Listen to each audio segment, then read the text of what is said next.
Bien, vamos a continuar con la meditación sobre la tibieza, con esos 5 medios que nos había dado San Alfonso María de Ligorio. El primero, el deseo, que hemos de alimentar, que hemos de excitar en nosotros continuamente, querer ser santos, porque si no queremos ya lo hemos perdido todo, ¿no? Entonces tenemos que estar cada día con ese deseo de alcanzar la perfección, recordando, ¿no?, la vocación a la que Dios nos ha llamado, ¿no?, nuestra santificación. Y que en definitiva, en ser santos nos jugamos la eternidad. En el cielo no hay más que santos. Los que no son santos no pueden ir al cielo. Entonces no tenemos otra opción. No tenemos otra opción que la de ser santos, ¿no? El segundo medio, decía el santo, después del deseo está la resolución, ¿no?, el propósito, el poner los medios para alcanzar la salvación, evitando el peligro de procrastinar, ¿no?, el peligro de mañana se fía, hoy no. Pues nosotros desde hoy quiero ser santo y voy a poner los medios para alcanzar la santidad. Y el tercer medio que nos daba el santo era la meditación. Porque es en la oración, cuando nos ponemos en la presencia del Señor, cuando abrimos nuestro oído a lo que Él nos tiene que decir, nuestro corazón, es como abrir las puertas, ¿no? En esta casa que hace tanto calor, ¿no?, yo no me gusta mucho la calefacción, pero yo no le mandé a nadie quitar la calefacción, que conste, que ya me acusaron de ello. Yo no he dicho a nadie que quitase la calefacción. A mí no me gusta la calefacción y aunque a veces pues hace frío y lo agradeces, pero en general es un calor que me agobia muchísimo. Y cuando abres la ventana y te viene ese airecito fresco, pues es una maravilla, ¿no? Pues la oración es abrir las puertas al Espíritu Santo, ¿no? Que Él entre, que Él purifique, que Él ilumine, que Él instruya, que Él nos mueva, que Él realice en nosotros la santificación. Ahí está el principio ignaciano, ¿no?, de hacer todas las cosas pensando que dependen de ti, pero sabiendo que dependen de Dios. Entonces tenemos que poner nosotros los medios, poner toda la carne en el asador, ¿sí? Iba a decir toda la leña. Digo los refranes siempre al revés. Toda la carne en el asador y Dios va a ir haciendo, ¿no? Pero sin nuestra colaboración Dios no puede nada. Dios, que lo puede todo, si nosotros no colaboramos, no puede nada. La omnipotencia de Dios tiene un límite y es nuestra libertad. Si nosotros no queremos, Dios no puede, ¿no? Dios no puede. A veces yo en la oración le digo: Señor, yo quería ser como un pajarito de esos de por ahí que cantan y te alaban y dan gloria, ¿no? Hazme santo aunque sea a la fuerza, ¿no?, a patadas. Pues, aunque nos haga el Señor a patadas, porque somos torpes. Y nos quedan estos otros 2 medios, que son la comunión frecuente y la oración, ¿no? Para alcanzar la perfección y perseverar en la amistad de Dios, el medio más eficaz es la Sagrada Comunión. El alma no puede hacer cosa de mayor agrado a Jesucristo que recibirlo a menudo en el sacramento de los altares. Tenemos que pensar también que este texto está escrito en una época donde la comunión frecuente no era habitual. Hoy quizás es más que llamar a la comunión frecuente a comulgar bien, porque es cierto que pues la gente va a misa, la gente comulga, pero ¿cómo están las almas? Están en un estado mortecino, están en un estado, vamos a decir, paupérrimo, desnutridos, porque comulgamos mucho, pero no comulgamos bien. Nuestras comuniones no son buenas, porque son muy rutinarias, porque nos hemos acostumbrado a ello, porque no caemos en la cuenta del gran don que hay, ¿no? Entonces, si bien cuando San Alfonso María de Ligorio habla de la comunión frecuente, nosotros hemos de anotar comunión frecuente y comunión bien hecha, ¿no? Hemos de preparar bien esa Sagrada Comunión, hemos de dar gracias por esa Sagrada Comunión, ¿no? Como momentos importantes, ¿no?, de preparación inmediata, de agradecimiento, ¿no? Pero en definitiva nuestra vida de fe, de aquellos que quieren alcanzar la perfección, es en torno a la Sagrada Comunión, ¿no? Debería ser el pensamiento, ¿no?, de todo nuestro día. Hoy voy a recibir al Señor y voy a desposarme nuevamente con este esposo del alma que es Jesucristo, y todo lo que haga durante el día pues ha de ser de su agrado, ¿no? Y ya sea la comunión de la mañana, ya sea por la tarde, en el momento en que vayamos a la Santa Misa, pero lógicamente hay que caldear el corazón, ¿no? Porque si no vamos, pues eso, a la fila, en la rutina, ¿no?, al reparto, y no caemos dentro no caemos en la cuenta del gran don que es, ¿no?, el maravilloso don que es, ¿no?, la Sagrada Comunión. Decía Santa Teresa de Jesús que ayuda más poderosa para alcanzar la perfección no la encuentro yo más que en comulgar con frecuencia. Es cosa que pone admiración cómo el Señor va perfeccionando el alma. Hablando en general, las personas que más frecuente comulgan se ven más adelantados en la perfección. Y aquellos monasterios que se respira mejor espíritu y ambiente de perfección es en los cuales más se frecuenta la Sagrada Comunión. Pensemos que una Santa Teresa de Jesús no comulgaba todos los días. Y como ella, tantísimos otros santos, los que no fueran sacerdotes, que al celebrar la misa comulgan, ¿no? Pero tantísimos santos que no tenían la dicha de poder comulgar diariamente. Comulgaban una vez a la semana, cada 15 días, una vez al mes, pero eran comuniones que producían en el alma una cantidad de gracia, porque había actos virtuosos que las preparaban, que la continuaban, etc., ¿no? La Eucaristía, dice el Concilio de Trento, es remedio y medicina que nos libra de las culpas cotidianas y nos preserva de las mortales. ¿Por qué vas a misa? ¿Por qué tienes que comulgar? Porque soy pecador, porque necesito el alimento del alma, porque necesito la gracia de Jesucristo, porque necesito el remedio para mis faltas cotidianas, ¿no? El Señor en el Padre Nuestro nos enseñó a pedir al Padre de la bondad que nos diese nuestro pan cotidiano.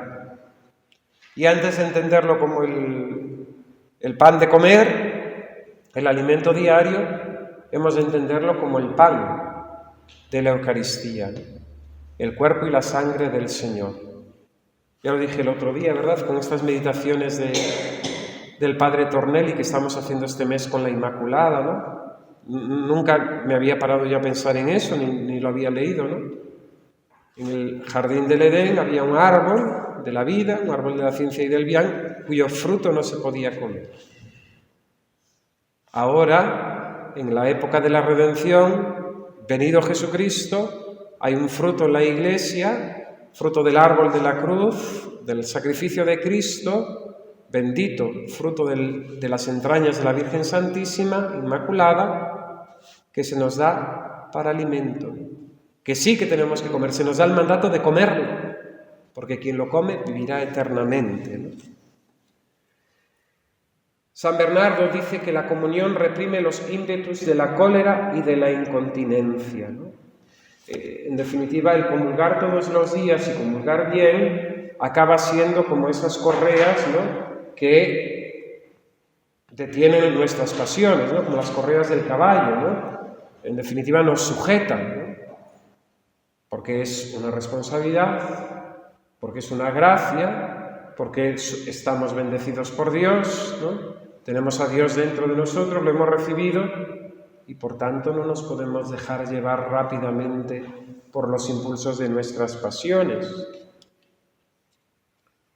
La comunión abate las sugestiones del demonio, dice Santo Tomás de Aquino, como remedio también a las tentaciones. Si comulgamos frecuentemente y comulgamos bien, nos veremos fuertes, ¿no? Es el alimento de los fuertes. nos veremos fuertes en medio de las tentaciones. El alma que comulga tiene una poderosa inclinación a la virtud y gran facilidad para practicarla, dice San Juan Crisóstomo. Aquel que comulga, que cae en la cuenta, que es consciente del gran don que ha recibido, lógicamente sabe que esa comunión tiene que manifestarse en su propia vida. Es decir, comulgamos ¿para qué? Para que Cristo nos asimile, para que Cristo nos haga su imagen, para que Cristo restaure en nosotros la semejanza que por el pecado habíamos perdido. En la comunión pasa a la inversa que en el alimento cotidiano. Comemos, desayunamos un plátano, una infusión, 5 lonchas de queso, y eso en nuestro estómago se descompone y los elementos de la comida pues se van repartiendo por nuestro cuerpo y asimilamos el alimento. Y lo que nos sirve lo echamos en el excusado. Pero en la comunión es al revés. Comiendo a Cristo, es Cristo quien nos asimila a Él. Es Cristo quien nos hace miembros de su cuerpo. Es Cristo quien nos une más a Él. La Sagrada Comunión infunde una paz interior que convierte en fácil y deleitoso el camino de la perfección. Por eso las almas eucarísticas son almas de paz, son almas de tranquilidad, son almas de una vida interior sosegada, ¿no? La Sagrada Comunión, ¿no? Si tuviésemos un buen marketing en la Iglesia, el problema es que nos falta marketing, a esta sociedad estresada, ¿no? A este mundo estrepitoso, tendríamos que ofrecerle la medicina, ¿no? La Eucaristía. Venid a mí los que estáis cansados y agobiados. ¿Cómo está el mundo? Cansado y agobiado, estresado, aburrido, detesta todo. Venid a mí los que estáis cansados y agobiados, que yo os aliviaré. Es también sacramento de paz, ¿no? Sacramento de paz. Pero, sobre todo, ningún sacramento como el de la Eucaristía inflama tanto el alma en amor divino. Donde Jesús se nos da por entero a nosotros y nos estrecha a Él con cadenas de amor. ¿Sabéis esa entrevista que hay o esa conversación de un sacerdote, hijo espiritual del Padre Pío con él, ¿no? Le va preguntando por las partes de la misa, el Padre Pío pues le da eso, la vivencia que él tiene del misterio de la Santa Misa, ¿no? Y cuando llega el momento de la comunión, ¿qué es la comunión, Padre Pío? ¿No? Es un abrazo de amor. Es un abrazo de amor. Donde Cristo nos estrecha con Él, donde Cristo nos inflama en su amor divino. Para que todos estos efectos de la Sagrada Comunión se hagan patentes en nuestra vida, es necesario comulgar bien, convenientemente preparados. Y lógicamente, sabemos que para comulgar hay que acercarse al estado de gracia. ¡Ay, el tabaco! En estado de gracia. Para comulgar bien hay que estar en estado de gracia, saber a quién vamos a recibir y guardar el ayuno eucarístico. Son las condiciones, vamos a decir, mínimas para recibir la Sagrada Comunión debidamente. Pero la primera preparación o la preparación remota, dice el santo, para comulgar a diario consiste en abstenerse de toda falta deliberada.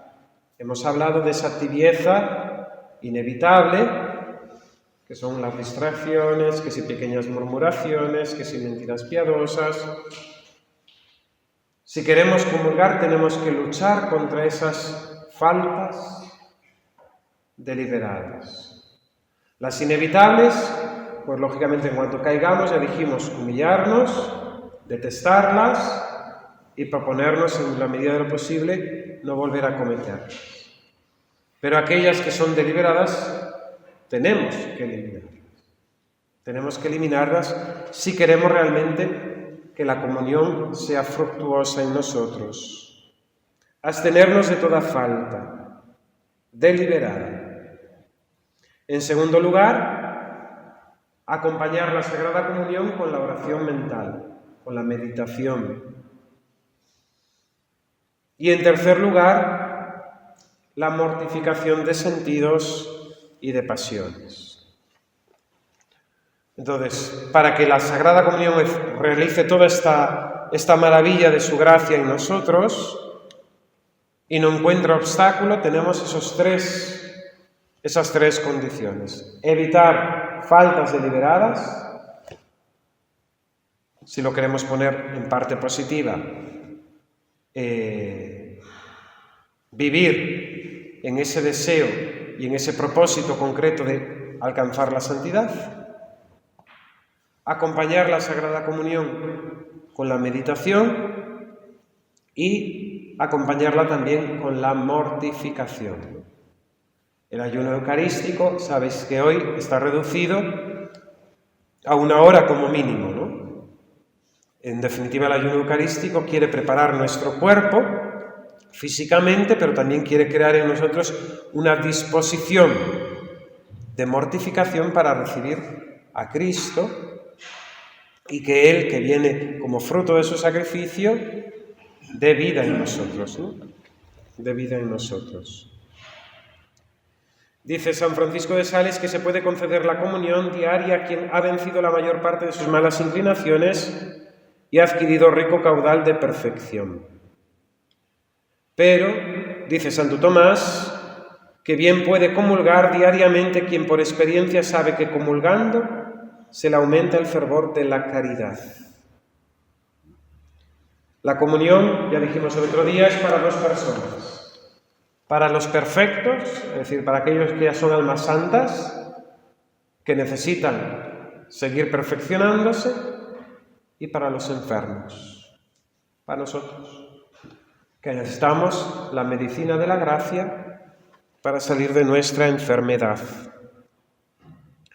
La preparación próxima a la Sagrada Comunión es la que se hace en el mismo día en que se comulga y consiste en hacer media hora por lo menos de oración mental.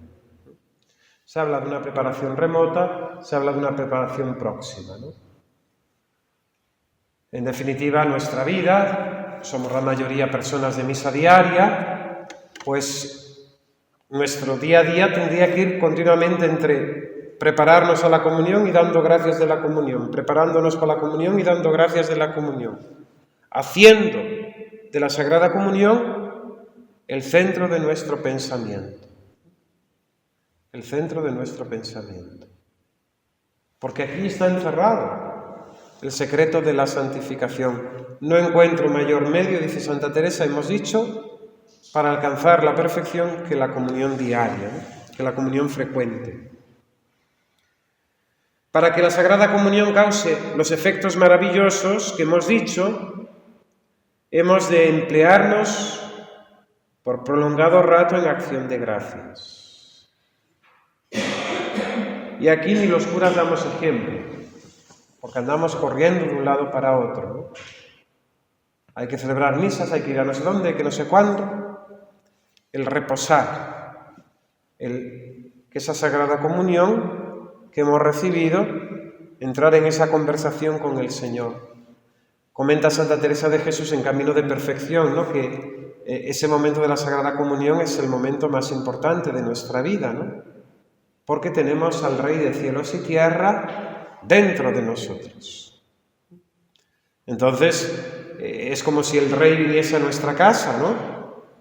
Le pudiésemos pedir cualquier cosa, está a nuestra disposición. Entonces, cuando el Señor viene a la comunión y lo recibimos, lo tenemos dentro de nosotros, para nosotros, solos. Y podemos, pues en ese momento, desahogar nuestra alma, expresarle todo nuestro amor, expresarle nuestras inquietudes, preguntarle qué deseo tiene para nosotros, etc. El tiempo que corre después de la Sagrada Comunión, dice San Juan de Ávila, es tiempo de hacer fortuna y allegar tesoros de gracia para el cielo. El tiempo después de la comunión es tiempo para hacer fortuna, ¿no? Recordad a aquellos, ¿no?, que se fueron a la emigración, ¿no?, a hacer fortuna, ¿no? Pues nosotros tenemos esa oportunidad diaria en la Sagrada Comunión porque tenemos al dispensador de toda gracia, al dueño de todas las cosas, al único que puede darnos la salvación dentro de nosotros, con nosotros, en nuestro corazón, en nuestro cuerpo, en nuestra alma. Decía Santa Teresa: no suele su majestad pagar mal la posada si se le hace buen hospedaje. Estáos vos con él de buena gana, no perdáis tan buena sazón de negociar, como es la hora después de haber comulgado. No suele pagar mal el Señor cuando se le da buen hospedaje. Estáos con él de buena gana, no perdáis tan buena sazón de negociar, como es la hora después de haber comulgado, el tiempo después de haber comulgado. Fijaos, comulgamos mucho, pero no comulgamos bien. Comulgamos mucho y estamos enfermos, tibios. Comulgamos mucho, pero estamos enfermos, porque en definitiva no nos aprovecha este alimento, porque no nos disponemos ni aprovechamos el tiempo en el que el Señor está para negociar con Él. Hay almas pusilánimes, dice el santo, a las que hay que exhortar para comulgar, pero empiezan a decir: Padre, yo no soy digna de recibir la Sagrada Comunión. Y dice el santo: ¿no sabes que mientras menos comulgues, más indigna te haces de este divino manjar? Porque no comulgando los defectos crecen y disminuyen las fuerzas. Así que dignos no somos nada. 3 veces nos hace decir la Iglesia: Domini non sum dignus, Domini non sum dignus, Domini non sum dignus. Ay, Padre, pero yo no puedo comulgar todos los días, soy tan imperfecta. Y dice el santo: y no ignoras que quien más necesitado está de la medicina y del médico es precisamente quien se halla más enfermo. Los pecados de la vida pasada, si hemos confesado y estamos en gracia de Dios, no nos privan de la Sagrada Comunión. Padre, pero el confesor no me manda a comulgar más a menudo. Hasta hace poco, en la historia de la Iglesia, el sacerdote, el confesor, era el que permitía la Sagrada Comunión. De ahí también esa norma que establece actualmente que un sacerdote, si conoce en un estado de pecado público de una persona, no debe darle la Sagrada Comunión. Ahora mismo han cambiado las cosas, la comunión puede ir quien quiera libremente y lógicamente el sacerdote se ve muchas veces comprometido en situaciones conocidas de escándalo público o de pecado público y claro, es una situación muy compleja, ¿no? Porque el canon actual sigue estando. El sacerdote, si conoce un estado de pecado público de una persona, no puede dar la Sagrada Comunión. Y es una situación compleja, muy compleja para los sacerdotes, muy comprometedora, ¿no? Porque lógicamente a la fila de la comunión, ¿quién sabe? ¿Quién conoce? Y en parroquias pequeñas o en pueblos se va conociendo la gente, se sabe, etcétera, ¿no? Pero ya nos ponemos en el ámbito de las grandes ciudades o de las ciudades, que viene gente a misa que no conoces y tienes que dar la Sagrada Comunión. No comulguéis en la mano. Eso Dios no lo quiere. Aunque esté permitido, aunque sea legal, también el aborto es legal y no porque sea legal es bueno. La Iglesia nos ha enseñado a comulgar con la mayor reverencia, con la mayor adoración, con el mayor respeto. de rodillas y en la boca. ¡Ay, Padre, pero yo no me puedo arrodillar! Pues inclinación de cabeza y de pie y en la boca. Pero en las manos no. Eso de que los primeros cristianos comulgaban en la mano, hay que creérselo de aquella manera. Sabéis que en los ritos judíos, todo en la vida del judío era culto a Dios, era el pueblo sacerdotal. Y cuando una persona invitaba a un amigo por primera vez a su casa, el primer trozo de pan que se le daba mojado en la salsa, se lo daba el dueño de la casa en la boca al invitado. Es algo que nosotros no conocemos, no estamos acostumbrados a ello, nuestra mentalidad moderna occidental no tiene esas costumbres. Pero en el pueblo judío había ese rito. Que los apóstoles comulgaron en la mano, yo no lo he visto en ningún cuadro.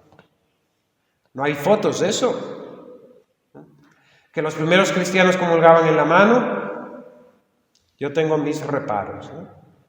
Hay un librito muy interesante de un obispo argentino, Monseñor Laise, porque ya saben cómo es la historia de la Sagrada Comunión en la mano, ¿no? Empezaron en Holanda, en el norte de Francia, en Alemania, en ese centro europeo. Empezaron con el movimiento litúrgico pues a hacer experimentos, ¿no? A hacer la misa más cercana, más tal, recordando el cuadro de Leonardo da Vinci, pensando que la última cena fue así como el cuadro de Leonardo da Vinci, perdiendo la conciencia de que la misa es sacrificio, que era un banquete, etc. Y empezaron a practicar la comunión en la mano.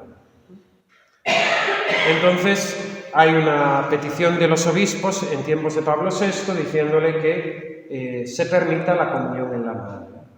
Ya en tiempos de San Pío X, alguien le había sugerido al Santo Padre que permitiese la comunión en la mano, recordando que los judíos tomaban el Cordero Pascual con las manos, ¿no?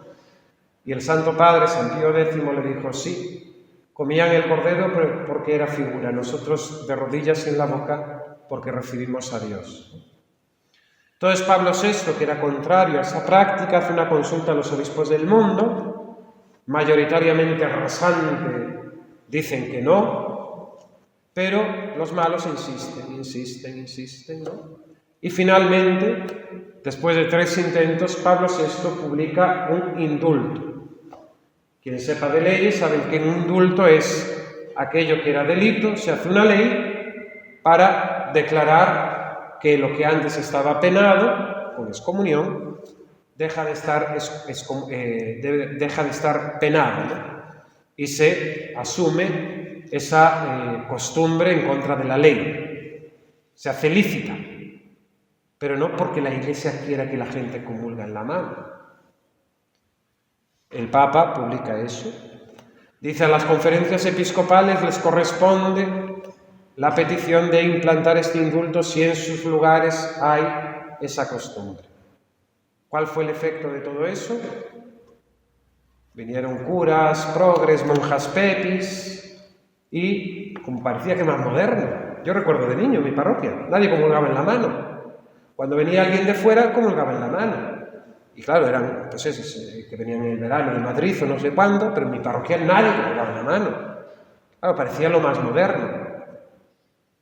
Y se fue implantando la comunión en la mano vía decir que era la voluntad del concilio, que lo quería el Papa, que era más primitivo y más original. Un desastre. Porque la reverencia, la adoración ha desaparecido. Cuando es el momento más solemne, más importante, ¿no? De la misa, del día, de lo que ocurre en el mundo.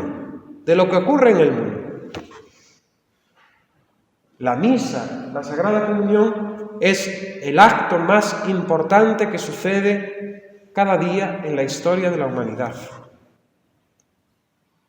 Y si lo vemos con los ojos mundanos, pues parece este cura está loco. Pero si sabemos lo que aquí ocurre, lo que aquí acontece, esto es. Es decir, ni los tratados de Westminster, ni de Westfalia, ni de la paz de no sé dónde, ni las reuniones de Bush con no sé quién, o de Trump, o de quien sea, ni los políticos importantes, todo eso es nada. Es decir, la suerte del mundo se juega en los altares. Decía el Padre Pío, el mundo podría subsistir sin el sol, pero no sin la Santa Misa. Pero no sin la Santa Misa. No comulguéis en la mano. Y no tengáis reparo que nadie os va a contagiar nada. Yo todavía no sé de nadie que se haya contagiado por recibir la comunión. Pero fijaos qué malo es el demonio, cómo trabaja en las almas y en las inteligencias. ¿Dónde se daba el coronavirus? ¿Dónde se repartía? En las iglesias. La gente iba al supermercado, a los centros médicos, a no sé dónde, a no sé cuándo, pero el coronavirus solamente lo había en las iglesias. Y venga con el gel, y con las mascarillas, En las iglesias era donde se repartía el coronavirus. Yo todavía no he enterrado a nadie que se haya muerto por contagiarse en la comunión. De hecho, el coronavirus se extendió por una manifestación del 8M, ¿no? Vale, genial. Bien, trabajad también y con mucha caridad, con mucha delicadeza, pero las personas que conozcáis, que veis que comulgan en la mano, invitarlas a comulgar de rodillas y en la boca, porque así agradamos más al Señor.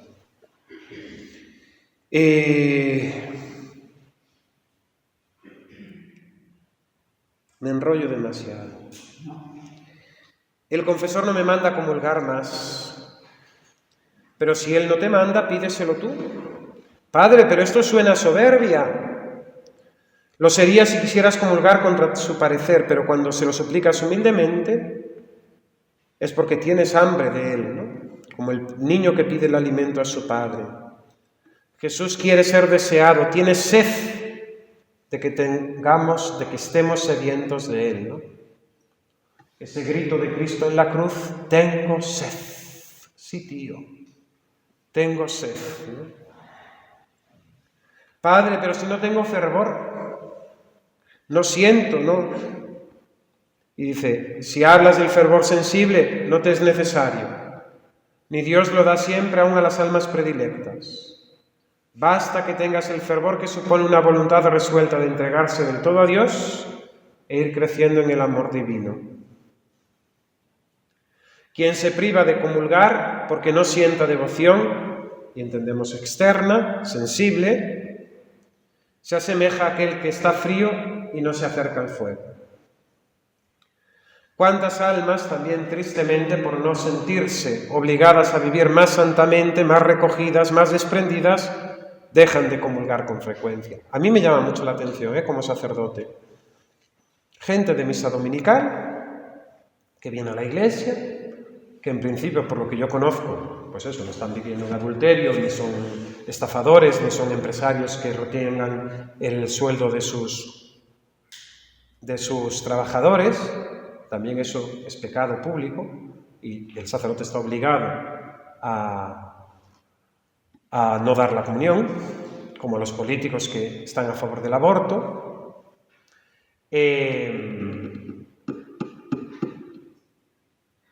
Que me llama la atención que no comulgan. Y me parece muy extraño, ¿no? Y en definitiva, porque yo creo que hay algo de esto, ¿no? Como uno sabe que la comunión es tan seria, como uno sabe que la comunión exige esa santidad, como la comunión sabe que nos lleva a vivir una vida recogida, no mundana, pues cumplo con lo de ir a misa los domingos porque hay que ir, cumplo con la comunión anual porque lo manda la Iglesia, pero después paso todo el año de ayuno espiritual. Muy peligroso, ¿no? Bien.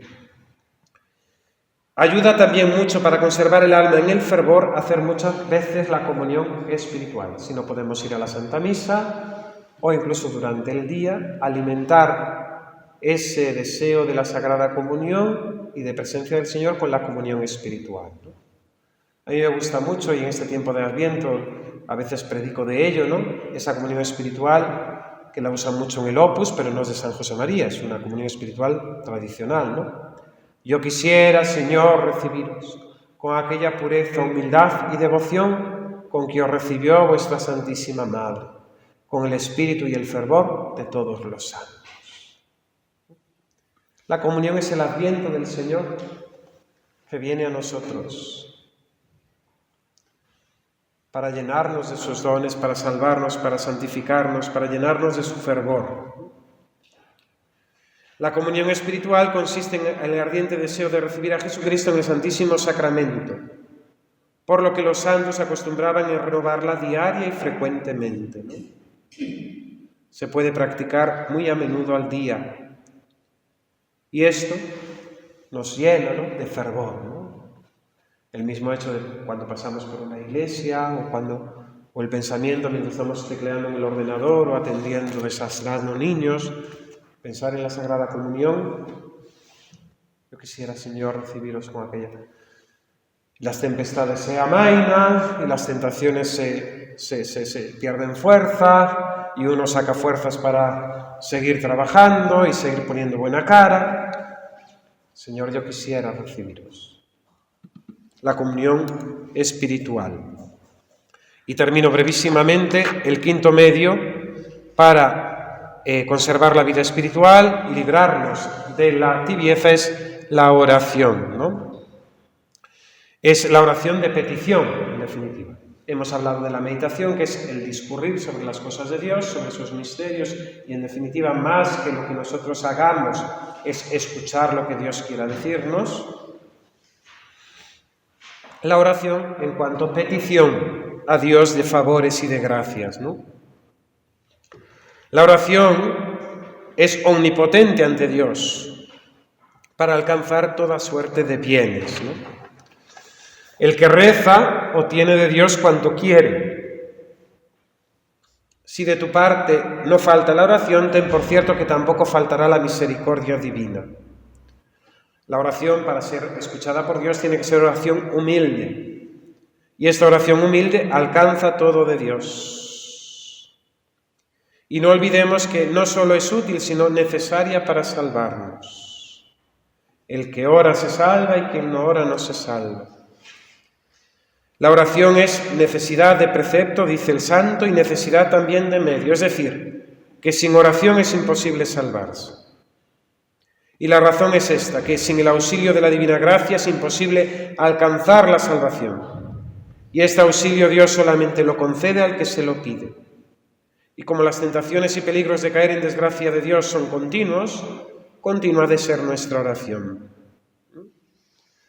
Oración humilde, oración continua, perseverante, y hemos de continuamente, ¿no?, encomendarnos a Dios nuestro Señor. Incluso la gracia de la perseverancia final que no podemos merecer, como enseña el Concilio de Trento, dice San Agustín que en cierto modo la podemos merecer si insistimos en la oración.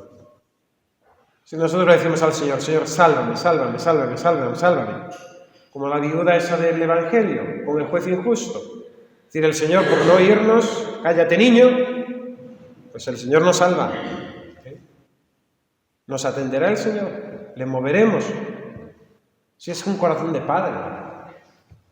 ¿Y qué padre que su hijo le pide pan? Le da una serpiente, un trozo de piedra. Si queremos, pues, perseverar hasta la muerte en la gracia de Dios, es menester que hagamos el oficio de mendigos y andemos siempre tras el Señor, con los labios desplegados para pedirle su auxilio, y no cesemos de repetir: Jesús mío, misericordia, no permitáis que tenga la desgracia de separarme de vos.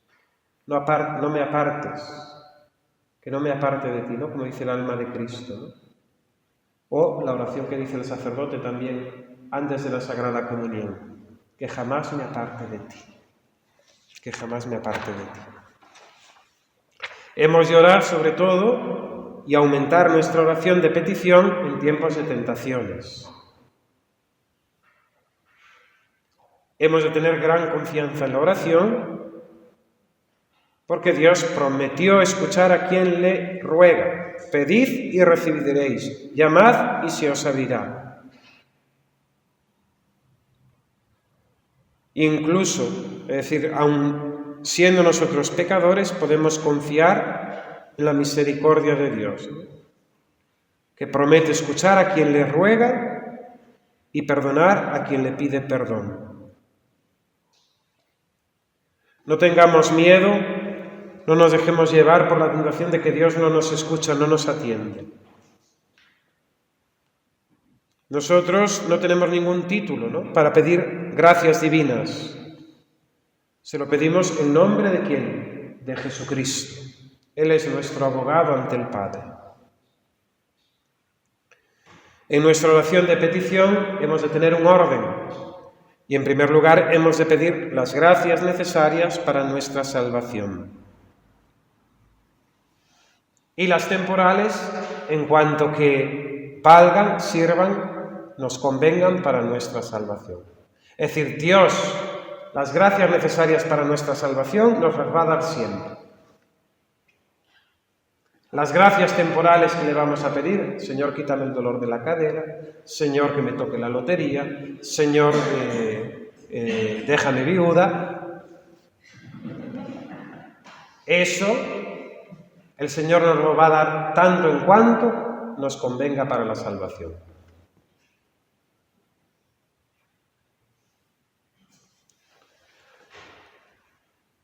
En cuanto se trata de gracias espirituales, solamente se nos exige para nuestra oración la confianza, y una confianza firme en Jesucristo como nuestro mediador.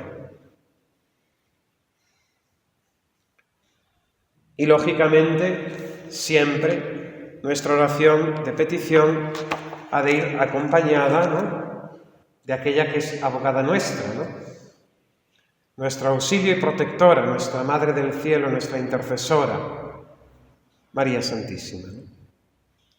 La oración que hacemos por medio de María Santísima es la mejor oración porque va purificada por ella, que es Madre. Y si el Padre Eterno ha prometido, por medio de su Hijo, darnos todas las gracias, dicen los santos que el Hijo nunca nos negará nada que nosotros pidamos a su Madre. Porque así como Jesucristo obedeció a María Santísima en este mundo, ahora en el cielo, Jesucristo se complace en seguir obedeciendo a María Santísima. Pero recordemos, las gracias espirituales, las gracias de la salvación, Dios nos las concede. Las otras, que son normalmente las más frecuentes y las más numerosas y las que estamos ahí siempre pidiendo al Señor, nos las concede tanto en cuanto nos convengan para nuestra salvación. Es que si nos quitamos por el dolor de la cadera, acabamos yendo a la discoteca a pecar. Entonces, bendito dolor de la cadera que nos deja quietos en casa, ¿no? Claro. El Señor es muy listo, lo sabe todo. Nada ocurre sin que Dios lo permita, lo consienta y lo ordene a nuestro bien. Y lo ordena a nuestro bien. Te damos gracias, Señor, por los beneficios recibidos de tu mano generosa por Jesucristo nuestro Señor. Amén. Gloria al Padre, y al Hijo, y al Espíritu Santo.